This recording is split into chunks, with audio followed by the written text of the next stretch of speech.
రమ్మగారి చందమామ కథ ఏదైనా చెప్పుకుందామండి. పాత చందమామ కథల్లో జయ పూర్వమట ఒక మహిష్మతి నగరం అనుకుందాం. దానికి నాగాదిత్యుడని ఒక రాజుగారు ఉండేవాడు. రాజు చాలా సమర్థుడు, తెలివైనవాడు, మంచి గట్టివాడు. ఆయనకి రాజవతి దేవని భార్య, దేవాదిత్యుడని కుమారుడు. ఓకే. నాగాదిత్యుడికి దేవాదిత్యుడని కొడుకు. అయితే వీళ్ళకి ఆ మహిష్మతి నగరానికి చుట్టుపక్కల పెద్ద పెద్ద అడవులు ఉండేవి. ఉచిత IVF IUI కన్సల్టేషన్, ఉచిత అల్ట్రాసౌండ్ స్కాన్. 49 అంటే సంతానం, 49 అంటే సంతోషం. ఈ రాజుకి చాలా మృగయ వినోదం ఎక్కువ, మృగయ వ్యసని. ఆయన వేటాడడం అంటే మంచి ఇష్టం. అయితే దీనికి ఏంటంటే ఒక పక్కగా డాకినీ వనం అని ఒక వనం ఉందట. పేరే ఏదోగా ఉంది కదా. ఈ డాకినీ వనంలో ఏవో తిరుగుతాయి విచిత్రాత్మలు, విచిత్ర ప్రాణులు ఉంటాయని ఆ పక్కకి ఎవ్వరూ వెళ్ళేవాళ్ళు కాదు. సాధారణంగా వేటగాళ్ళు వచ్చి ప్రభు అక్కడ కుందేలు తిరుగుతున్నాయి, అక్కడ లేలు తిరుగుతున్నాయి, ఇక్కడ పుల్లు ఉన్నాయి, అక్కడ సింహాలు వచ్చినాయి, ఏనుగులు చాలా ఇబ్బందిగా ఉన్నాయి, లేదా ఏనుగు బాగున్నాయి, వేటకి మంచి బాగుంది అని చెబితే అక్కడికి వెళ్తూ ఉండేవాడు. అయితే ఒకసారి ఒక కోయవాడెవరో ఈ డాకినీ వనం ప్రస్తావన చేసి అక్కడికి ఎవరు వెళ్ళర్లేండి అన్నాడు. ఎవరు వెళ్ళంది ఏమిటో చూద్దామనిపించింది దీనికి. జనరల్గా అలాగే ఉంటుంది చూడు మనుషులకి. అవునండి. ఎవరు చేయండి మనం చేయాలి. అక్కడి నుంచి ఈయన డాకినీ వనానికి బయలుదేరితే బయలుదేరుతున్నాడని తెలిసి రాణి వద్దంది, ప్రజలు వద్దన్నారు, మంత్రులు వద్దన్నారు, సైన్యాధిపతులు వద్దన్నారు. ఆయన ఠాట్టును వెళ్ళవలసిందేనన్నాడు. ఆ డాకినీ వనానికి వెళ్ళారు. వెళ్తే అదేం విచిత్రంగా లేదు, ఇంకా మామూలు అడవుల కంటే అది ఇంకా బాగుంది. ఓకే. ఫుల్ గ్రీనరీ, మొత్తం పచ్చగా ఉంది. అసలు ఎన్ని పువ్వులో, ఎన్ని చెట్లు, ఎన్ని కాయలో, ఎంత పూతో చెట్ల నిండా. చాలా సరదా వచ్చింది ఆయనకి. అయితే ఏమైంది, ఈయన వేటాడడానికి వెళ్ళాడు లోపలికి. వేటకి ఏం కనపడలా, ఎంత ఆకుపచ్చగా ఆహ్లాదభరితంగా ఉంది. దీనికి డాకినీవని పేరు ఎందుకుందో అర్థం కాలేదు. జంతువు అన్నది లేదు అందులో. ఓకే. చివరికి ఆయనకు ఒక కుందేలు కనపడింది. ఏమీ కొట్టకుండా బయటికి ఎందుకు వచ్చేయాలని ఆ కుందేలుని వేసి కొట్టాడు. ఆ కుందేలు దగ్గరికి వెళ్ళేది వీళ్ళు సైనికులు, వేటగాళ్ళు అంతా ఆగిపోయారు, ఏమీ లేదని. రాజు ఊరికే తిరిగి చూస్తాడని ఆయన వదిలిపెట్టారు. ఆయన ఒక్కడే ముందుకెళ్ళి కుందేలు కనపడేసరికల్లా బాణం వేసి కొట్టాడు. ఈ కుందేలు ఈ బాణం దానికి తగలంగానే ఆ కుందేలు ఒక అమ్మాయిగా మారిపోయింది. తను ఆశ్చర్యపోయాడు. పరిగెత్తుకుంటూ వెళ్ళాడు, గుర్రం దిగి పరిగెత్తాడు దగ్గరికి.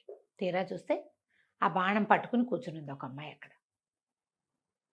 ఎవరు ఏమిటంటే, నేను ఈ అడవిలో ఉంటాను, నాకు ఆ నచ్చిన రూపంలో తిరుగుతాను, ఈ వనం మాదేను అని చెప్పింది.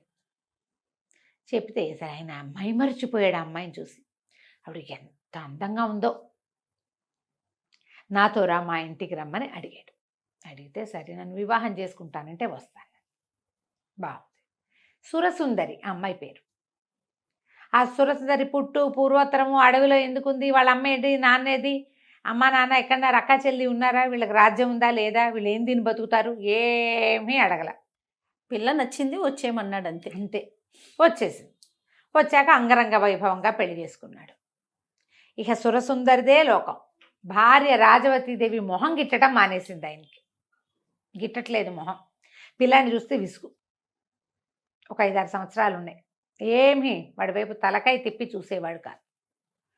ప్రజలంతా ఆశ్చర్యపోయారు. ఆవిడ అందానికి అందరూ మైమర్చిపోతున్నారు. కానీ ఇదేమిటి, ఆ పెద్దరాణిని లోకంలో 2వ పెళ్ళిళ్ళు సహజం, మామూలు వాళ్ళే చేసుకుంటారు. రాజుగారు 2వ పెళ్లి చేసుకోవడం విచిత్రమేం కాదు. కానీ భార్యని సరిగ్గా చూసుకోకపోవడం ఉంది చూడు, అది వింతగా ఉంది. ఆయన చీదరించుకునేవాళ్ళు ఆవిడ్ని. కొన్నాళ్ళకి సురసుందరికి కూడా ఓ కొడుకు పుట్టాడు. కొడుకు పుట్టిన తర్వాత వీళ్ళంతా ఏం చెప్పుకున్నారు, ఇంకేముంది, సురసుందరి కొడుకే రాజ్యం వస్తుందంటే పెద్దరాణి గారి కొడుకు ఎందుకు ఊరుకుంటాడు, 7 ఏళ్ళ వాడు. ఈ చిన్నపిల్లాడికి 20 ఏళ్ళు వచ్చేసరికి వాడికి పెద్దవాడికి 27 వస్తాయి. వాడు ఒప్పుకుంటాడా? ప్రజల్నిలో తిరుగుబాటు తాడు. అక్కడి నుంచి ఆ సురసుందరికి పుట్టేసింది, ఎలాగైనా సరే ఈ కుర్రాన్ని అమ్మ తల్లిని ఊళ్ళో ఉండనివ్వకూడదు, వాళ్ళు ఉంటే నాకు ఉండబుద్ధి కావట్లేదు, వాడిని చూస్తే నాకు భయం వేస్తోంది అని ఈ భర్తని బాగా ఎక్కేసేసరికల్లా ఈయన ఆలోచించి ఒకరోజు దేశ బహిష్కారం విధించేశాడు. ఏ సందర్భం వచ్చినా అన్న తమ్ముడు కలిసినప్పుడల్లా ఈ తమ్ముడు ఏదో కొట్ట పని చేయటం, ఆ అన్న ఓ చేయి విదిలించడం. పిల్లలు అట్లా చేస్తారు కదా. వాడు ఎంతసేపు విసిగిస్తున్నాడు అనుకో, 4 ఏళ్ల వాడు 10 ఏళ్ల వాడిని విసిగిస్తే 10 ఏళ్ల వాడు ఎందుకు ఊరుకుంటాడు, ఓ చెంపకాయ కొట్టడు, విసుకుంటాడు, విసిరేస్తాడు, వద్దంటాడు. దాంతో వాడు పోయి తండ్రికి చెప్తాడు, తల్లికి చెప్తాడు. వెంటనే ఈవిడే నా కొడుకుని బతకనిచ్చేలాగా లేడు, వీడు పెద్ద అయ్యే లోపల చంపేస్తాడు, ఈ రాజ్యం కోసం వీడు పోటీ అని వాడు భావిస్తున్నాడని పిల్లల్లో లేని ఉద్దేశాలు ఆవిడ బాగా ఎక్కేసేసి. సరే అక్కడి నుంచి ఒక వయసు పెరిగింది. పెద్ద అబ్బాయికి ఒక 20 ఏళ్ళు వచ్చినాయి, 20 ఏళ్ళు పైన వచ్చినాయి. వచ్చి రాగానే ఈవిడ ఇంకా నేను వీళ్ళు ఇక్కడ ఉంటే నేను ఉండను, మా ఇంటికి వెళ్ళిపోతాను అని మొదలుపెట్టేసరికి సరే రాజ్య బహిష్కారం విధించేశాడు రాజు. తల్లిని తీసుకుని వెళ్ళిపోమన్నాడు. మంత్రి సేనాధిపతి ఎవరికీ ఇష్టం లేదు. సరే వాళ్ళు ఏం ఆలోచించుకున్నారు, రాజబహిష్కారం అంటే రాజ్యం చివరిదాకా రథం మీద తీసుకెళ్ళి రాజ్యం వెలుపల వదిలిపెట్టాలి. నేను తీసుకెళ్తానని సైన్యాధిపతి రథం ఎక్కించుకుని రాత్రి వేళ చల్లగా తన ఇంట్లో ప్రవేశపెట్టి ఇంట్లోపల బంకర్లో దాచిపెట్టాడు రాణిని, రాకుమారుని. ఇక్కడే ఉంచుకున్నారు, ఎక్కడికి వెళ్ళొద్దు, చూద్దాం ముందు ముందు ఏం జరుగుతుందని. ఈ మంత్రి గారికి ఎలాగైనా ఈ సురసుందరిని అడ్డం తొలగించేసేయాలని ఉంది. ఈవిడ వల్లే ప్రాబ్లమ్స్. ఆయన ఎంతసేపు ఆవిడ చుట్టూతానే తిరుగుతాడు. ఆవిడ ఏం చెప్తే అదే, ఆవిడ ప్లానే తప్పిస్తే ఈవేళ ప్లానింగ్ లేదు, పడలేదు. ఎందుకు మంత్రి సైన్యాధిపతి అదే కదా.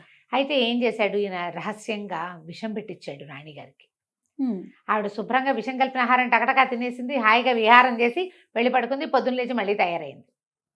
అంటే విషం ఇమిడిపోతోంది. 2-3 సార్లు ట్రై చేశారు. 2-3 సార్లు విషాహారం ఏమీ అవటం లేదు అమ్మాయికి. అంటే ఇది విషం తిన్నా బతికుండగలిగే లక్షణం ఏదో ఉంది. సరే ఏం చేయాలో తెలియలే. బాగా ఆలోచించారు, ముందు వెనక ఆడారు. అక్కడి నుంచి ఈ సైన్యాధిపతి అన్నాడు, పంపించేయటానికి లేదా చంపేయటానికి ఏం మార్గం దొరుకుతుందో చూద్దామని. సైన్యాధిపతి ఏం చేశాడు, వీళ్ళకి ఇంతకుముందు కొన్ని ఏళ్ల క్రితం మంత్రిగా ఉన్న ఒక ఆయన తపస్సు చేసుకోవటానికి వెళ్ళిపోయాడు. ఆయనకి కొన్ని దైవశక్తులు ఉండేవని చెప్పుకునేవాడు. అయితే తండ్రి గారి కాలంలో ఆయన రాజపాలనకి సహాయం చేసేవాడు. ఆయన ఎక్కడో తపస్సు చేసుకుంటున్నాడు. సరే నేను ఆయన్ని వెతుక్కుని వస్తాను, రాకుమారుడు మా ఇంట్లో సేఫ్గా ఉంటాడు, మీకేం భయం లేదు, చూస్తూ ఉండండి ఈవిడ ఏం చేయొచ్చు. ఈవిడ ఇలా చిన్న కొడుకు పట్టాభిషేకానికి ప్రయత్నం చేయించడం మొదలుపెట్టింది. ఈ మన సైన్యాధిపతి ఆ గురువు గారిని వెతుక్కుంటూ ఇక వెళ్ళాడు ఎక్కడికో. ఊరి పొలిమేరలు కూడా దాటిపోయి, నగరం పొలిమేరలు దాటి బోల్డని కొండలు, అడవులు అవి ఉండే కదా, అడవులు కూడా దాటాక కొన్ని కొండలు ఉన్నాయి. ఆ గుహల్లో ఎక్కడైనా ఆయన ఉండొచ్చు అని చెప్పేసి అక్కడికి వెళ్ళాడు. వెళ్ళేసరికి ఇతనికి ఆయన దొరికాడు, ఋషి. ఆయన ఎన్నేళ్ల నుంచో, దాదాపుగా 30-40 సంవత్సరాల నుంచి ఆ కొండ గుహలో ఉండి తపస్సు చేసుకుంటున్నారు.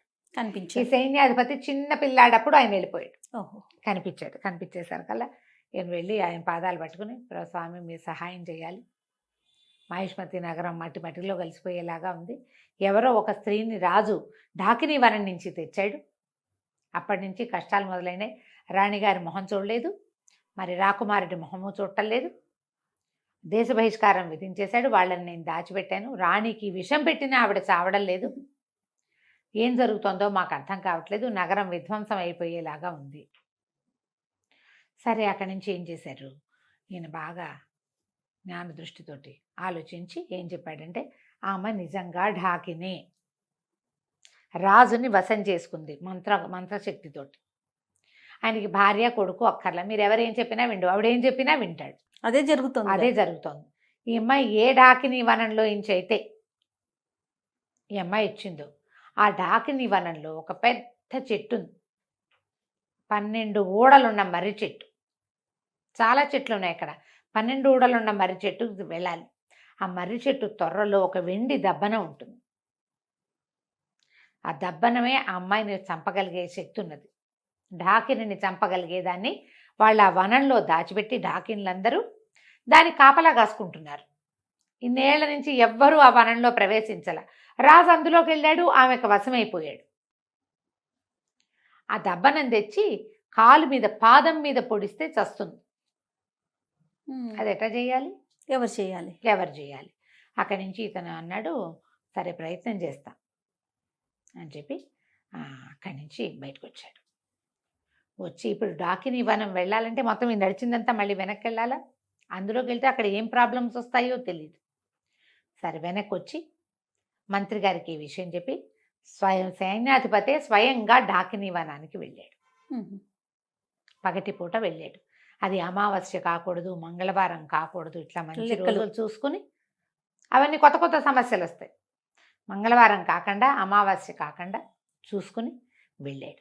వెళ్ళి ఆ బోలెడన్ని మర్రి చెట్లు వెతికి చివరికి ఆ 12 ఊడలున్న మర్రి చెట్టు త్వరలో చేయి పెడితే ఇంత పొడుగు దబ్బనం దొరికింది, ఇంత వెండిది. అది పట్టుకొచ్చాక సరే ఇంటికి వచ్చేసాడు. ఈ లోపల ఏమైంది, ఈవిడ తనకు విషం పెడుతున్నారు అది తెలుసుకుంది. తెలుసుకుంది. అక్కడి నుంచి రాకుమారుడు బయటికి వెళ్ళలేదని, ఊళ్ళోనే ఎక్కడో దాక్కున్నాడని వాసన పసిగట్టేసింది. అన్ని ఇళ్ళు సోదా చేయించి సైన్యాధిపతి ఇంట్లో నుంచి బయటికి తీసుకొచ్చేసారు. సైన్యాధిపతి ఇంటికి వచ్చేసరి కల్లా రాకుమారుడు పట్టుబడిపోయాడు. దాంతో ఆవిడేమంది, వీడికి ఊరేయాలి, ఊరి శిక్ష, కుర్రాడికి ఊరి శిక్ష వేస్తే కానీ కుదరదు. దేశ బహిష్కారం ఏమిటి, దేశ బహిష్కార శిక్షని ఉల్లంఘించినందుకు శిక్ష ఊరి. బాగుంది. దేశ బహిష్కారం వెళ్ళిపోయి ఉంటే ఏం బాగుండేది, వెళ్ళలా, ఊళ్ళోనే ఉన్నాడు. రాజుగారు వేసిన శిక్షని ఉల్లంఘించాడు కదా, ఉల్లంఘించిన వాడికి శిక్ష ఏమిటి, ఊరి. సరే ఇంకేం చేస్తారు, సైన్యాధిపతి రావాలన్నారు. సైన్యాధిపతి వచ్చాడు. ఏం చేయాలో తెలియలా, మంత్రి కాళ్ళు చేతులు ఉనికిపోతున్నాయి ఆయనకి. ఇంకేముంది, ఇక అయిపోయింది, ఊరి శిక్ష వేస్తే పిల్లాడు ఇంకా దక్కేది లేదు. రాజు ఇలా పిచ్చిగానే ఉంటాడు. ఒకవేళ రేపొద్దున ఈవిని చంపేసినా ఉత్తరాధికారి ఏడి రాజ్యానికి, అప్పుడేం చేస్తారు. సరే సైన్యాధిపతి ఆయనకి ఒక స్నేహితుడు ఉన్నాడు. ఈయన ఇంట్లో ఉంటే ఏడుస్తే రాజుగారు రాణిగారు బాధపడుతుందని ఆ స్నేహితుడి ఇంటికి పోయి అక్కడ చాలా దుఃఖించాడు. ఏం చేయాలి, ఇంత ప్రయత్నం చేశాం రాజకుమారుడిని రక్షించడానికి, చిన్నపిల్లాడు 20 ఏళ్లవాడు, ఏదో యుద్ధ విద్యలు అవి కొద్దిగా నేర్చుకున్నాడు. తండ్రి నిరాదరణ వల్ల అతను తెలివైన వాడైనా పెద్దగా ఏమీ చేయలేకపోయాడు.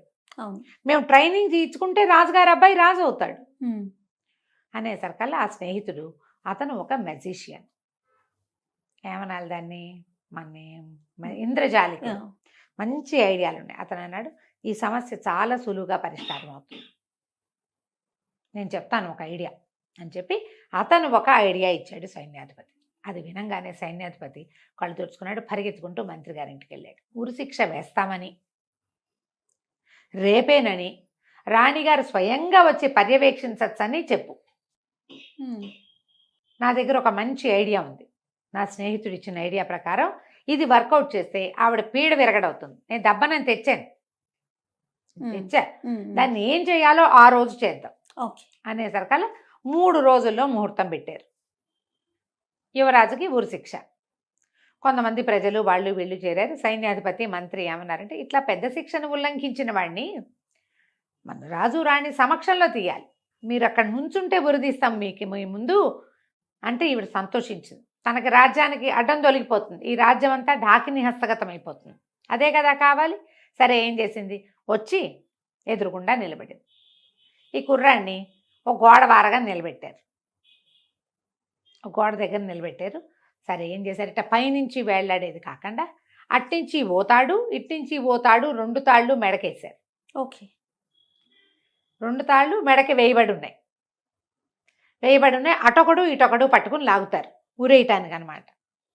వెరైటీ శిక్ష. ఈవిడేం చేసింది, ఆ దీని దగ్గర నిలబడింది. సరే ఆ కనపడుతుంది రాజకుమారుడు 2 చేతులు వెనక్కి పెట్టుకుని ఉన్నాడు, చేతులు కట్టేసినట్టు కనపడుతుంది కానీ కట్టల, 2 చేతులు వెనకాల పెట్టుకుని నుంచున్నాడు. ఆ అబ్బాయికి అట్లా బోధించారు. సరే ఆవిడ ఇంకా దగ్గరకు వచ్చి ఆ చచ్చిపోయేటప్పుడు వాడి ముఖంలో ఉన్న ప్రేత కళ చూద్దాం అనుకుంది ఆవిడ. ఈ అటు ఇటు 2 సైనికులు నిలబడ్డారు కదా, ఈ మధ్యలో రాకుమారుని నుంచోబెట్టారు తాళ్ళేసి. ఇద్దరు చెరో పక్కన తాళ్ళు లాగారు. తాళ్ళు లాగేసరికల్లా ఈ 2 తాళ్ళు వాడి మెడకి బిగుసుకోకుండా 2 తాళ్ళు ఒకటికొకటి పట్టుకుని పక్కకి వెళ్ళిపోయినాయి. రాకుమారుడు ఒక్కసారి ముందుకు పడ్డట్టుగా పడ్డాడు. ఈ పడ్డం ఎట్లా పడ్డాడు, ఆవిడ నుంచునుంది కదా చిన్నరాణి ఎదురుగుండా, ఆమె ముందు సాష్టాంగ పడినట్టు పడ్డాడు. పడంగానే ఈ బొడ్లో నుంచి ఆ దెబ్బనం తీసి ఆమె పాదం మీద గుచ్చేసాడు. అబ్బా, ఆ తాళ్ళు వాళ్ళు వేసిన హుక్ ముడి అట్లా వేశారు. ఆ మెజిషియన్ చెప్పిన ట్రిక్ అది. ఇప్పుడు 2 ఇదేసాము, ఇట్లా లూప్ లాగా వేసాము. ఈ లూప్లో నుంచి అటు ఇటు పట్టకలాగితే లూప్ ఊడొస్తుంది, అది ఎక్కడ బిగుసుకోదు. అతను చెప్పిన ట్రిక్ అది. ముందుకు పడి ఎప్పుడైతే ఇది పొడిచేశాడో ఈ రాణిగారు పెద్ద కేక పెట్టింది, పిచ్చెక్కినట్టు అరిచి చచ్చిపోయింది. పడిపోయింది కానీ అస్థిపంజరంలా అయిపోయిందట పడటం. ఎప్పుడైతే ఈమె ఇక్కడ పడిపోయిందో అంతఃపురంలో ఉన్న ఆవిడ కుమారుడు కూడా మరణించాడు. ఢాకిని జాతి అంతమైపోతుంది ఆ దబ్బనంతో. ఓహో, ఇంతలో ఏమైంది, రాజుగారికి తెలుసు కొడుక్కి ఉరిశిక్ష వేసినట్టు. ఆయన అప్పుడే స్పృహ వచ్చినట్టు, ఇదేది రాణిగారేది కుమారుడేడి అని అడగటం మొదలుపెట్టాడు. రాకుమారుడికి ఉరిశిక్ష వేస్తారు కదండి మీరు అనగానే ఆయన లవో దీపోమని ఏడవటం మొదలుపెట్టాడు. రాకుమారుడికి ఉరిశిక్ష వేయటం ఏమిటి, నా కొడుకుని నేను ఎట్లా పోగొట్టుకుంటాను, నా భార్య ఏది, ఆమె ఎక్కడుంది, ఆమె ఎంత దుఃఖంలో ఉంది, నా భార్యో నా కొడుకు అని. అప్పటిదాకా ఆయనకి పెళ్ళాము కొడుకు గుర్తు కూడా లేరు. అప్పుడే ఆయన మీద నుంచి ఒక మంత్ర కట్టు పోయినట్టు అయిందనమాట. ఆయన కేకలు పెట్టి ఏడుస్తుంటే మంత్రి గారు పరిగెత్తుకొచ్చాడు. ఏం పర్వాలేదు, అంతా సజావుగా జరుగుతుందని రాజుగారిని తీసుకుని ఇక్కడికి తీసుకొచ్చారు. వచ్చేస్తానానికి తెస్తే రాకుమారుడు చక్కగా నిలబడినాడు. ముందు ఒక అస్థిపంజరం ఉంది. ఇది ఎవరిదంటే ఎవరిది, అక్కడి నుంచి ముందు మనం ఈయన ఒక సెయింట్ని కలిశాడు కదా, సైన్యాధిపతి వాళ్ళ గురువుని. ఆయన ఏం చెప్పాడంటే, ఎప్పుడైతే ఈ అమ్మాయి ఆవిడ మరణిస్తుందో వెంటనే ఆ అస్థిపంజరాల్ని భూస్థాపితం చేసేసేయండి, పైకి రానివ్వకండి. అంటే 50 అడుగుల లోతున ఒక నుయ్యిలాగా తవ్వి ఆమెది కుమారుడివి ఇద్దరివి అస్థిపంజరాలు అందులో వేసేసి బస్తాల కొద్దీ ఉప్పు పోసి దాన్ని మూసేసి దాని మీద ఒక మామిడి చెట్టుని పాతిపెట్టారు. ఇక ఇంకెప్పటికీ వాళ్ళు అక్కడి నుంచి బయటికి రాకుండా అయిపోతారనమాట. అది పళ్ళు కాసేది కాస్త ఏమవుతుంది ఆ వివరాలన్నీ చెప్పలేదు, కానీ ఇలా చేసేసారు. ఆ తర్వాత రాకుమారుడికి అన్ని విద్యలు నేర్పుకుని అతన్ని మళ్ళీ పట్టాభిషేకం రాజుని చేశారు. పట్టాభిషేకం చేసి రాజుని చేశారు. కథ కంచికి మనం ఇంటికి. బాగుంది రమ్మగారు. నమస్తే. నమస్తే.